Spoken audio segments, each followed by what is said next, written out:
ब-कड वर्गीकरणाची मागणी केल्याने माजी आमदार सुधाकर भालेराव यांना समाजातील काही विद्रोही विचारांनी जीवे मारण्याची धमकी दिली आहे, अशी माहिती देऊन पोलीस संरक्षण देण्याची मागणी माजी आमदार सुधाकर भालेराव यांनी केली आहे। शिवराय जय भीम जय लवजी।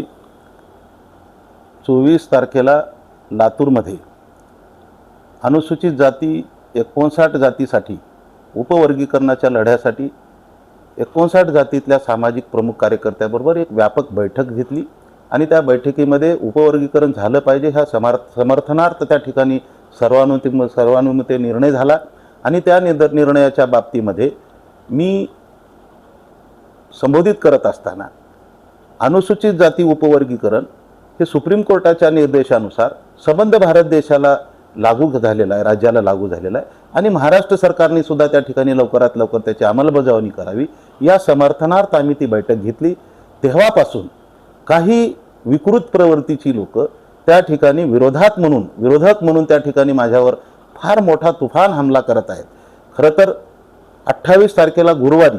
अहमदपूर येथे जिल्हा परिषद मैदान येथे माझे नेते महाराष्ट्राचे उपमुख्यमंत्री शिवसेनेचे मुख्य नेते माननीय एकनाथ शिंदे साहेबांचा दौरा त्या ठिकाणी मोठा पक्षप्रवेश आहे, जाहीर सभा आहे आणि या सभेमध्ये प्रामुख्याने काही लोक त्या ठिकाणी मला जाणीवपूर्वक माझं सामाजिक राजकीय आयुष्य कसं उद्ध्वस्त करता येईल अशा पद्धतीचे काहीतरी 25-30 लोकांचे मला धमकीचे फोन आले। मला एवढ्यापर्यंतच नाही थांबले तर काही लोक बाईट करून, काही मुली, काही स्त्रिया त्या ठिकाणी बाईट करून मला अर्वाच भाषेमध्ये धमक्या देत आहेत। अर्वाच भाषेमध्ये माझ्या गाड्या फोडू, तुम्हाला हाणून पाडू, तुमचं तोंड फोडू, तुम्हाला जाळू, काय काय बोलतात आता तुम्हाला मी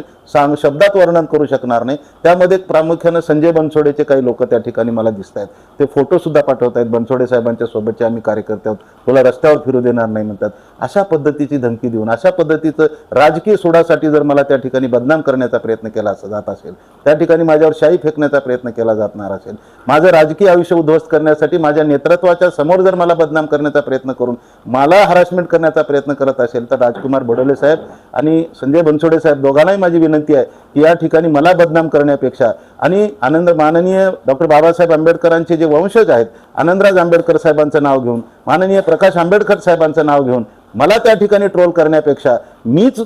बाबासाहेबांचे वंशज म्हणून आनंदराज आंबेडकर साहेबांच्या घरी, माननीय प्रकाश आंबेडकरांच्या घरी राजघरावर मी यायला तयार आहे, परंतु कुणाच्या तरी लांगुलच्या नावाने तुम्ही जर मला अशा पद्धतीचं बदनाम करण्याचं थांबवावं म्हणून माझी विनंती आहे महाराष्ट्र राज्य सरकारला आणि पोलीस प्रशासनाला माझी विनंती आहे की मला संरक्षण मिळावं।